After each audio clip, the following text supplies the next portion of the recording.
బాపు ఏంటమ్మా సర్ప్రైజ్ చేసిన ఏంటమ్మా సర్ప్రైజ్ ఎందుకు తెచ్చినావు సర్ప్రైజ్ ఈరోజు ఫాదర్స్ డే కదా. అందుకోసమా ఓకే థ్యాంక్ యూ అమ్మా హ్యాపీ ఫాదర్స్ డే బాపు. థ్యాంక్ యూ ఏం తెచ్చినావు ఎందుకు ఏమున్నది ఇవన్నీ ఆమెనే రాసింది తెలుసా ఈ బొమ్మ. బొమ్మలు గీసినావు ఎవరెవరు ఎందుకులా ఇది నువ్వు ఇది అమ్మ. ఓ అట్లా సూపర్ ఉన్నది కదా బొమ్మలు డ్రాయింగ్ ఇట్లా మంచిగా చూపిక అయ్యో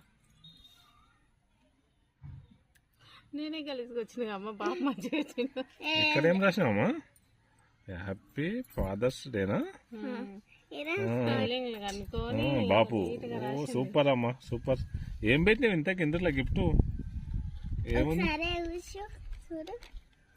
ఏంటో గిఫ్ట్ ఉన్నది హాయ్ అబ్బో ఇంతగానే ఎక్కడి నీదానా వేసుకున్నాం నిదానం ఎక్కడి నేనే అమ్మ పర్సులకి తీసుకున్నా.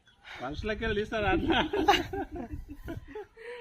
ఆమె ఎప్పటి నుంచి తెలుసా నేను సిటీలో ఉన్నాం అన్నప్పటి నుంచి అది పొద్దుగాల చేసింది ఫాదర్స్ డే ఈ రోజు అంటే ఎప్పుడు వస్తావా అని అందుకే ఆమె చేసేస్తాం మళ్ళీ మళ్ళీ ఫోన్ థ్యాంక్ యూ సరే దీంతో ఏం చేయాలి ఫోన్ పెట్టుకోవచ్చు. పైసలతో నేను ఏం చేయాలంటే ఏం లేదు. ఏమైనా చేసుకుందా సరే సరే థ్యాంక్ యూ నవ్వ నాకు ఈ హాస్టల్ పోయేటప్పుడు సరే మంచిదమ్మా ఇస్తాం బాబు గిఫ్ట్ ఇస్తే అన్నకి అలా ఇవి సరిపోవు అన్నాం కానీ చాలా కావాలి 2 కట్టలు కావాలి ఇస్తాం సరే అందరికి హ్యాపీ ఫాదర్స్ డే ఫ్రెండ్స్ అందరికి హ్యాపీ ఫాదర్స్ డే బాయ్ అందరికి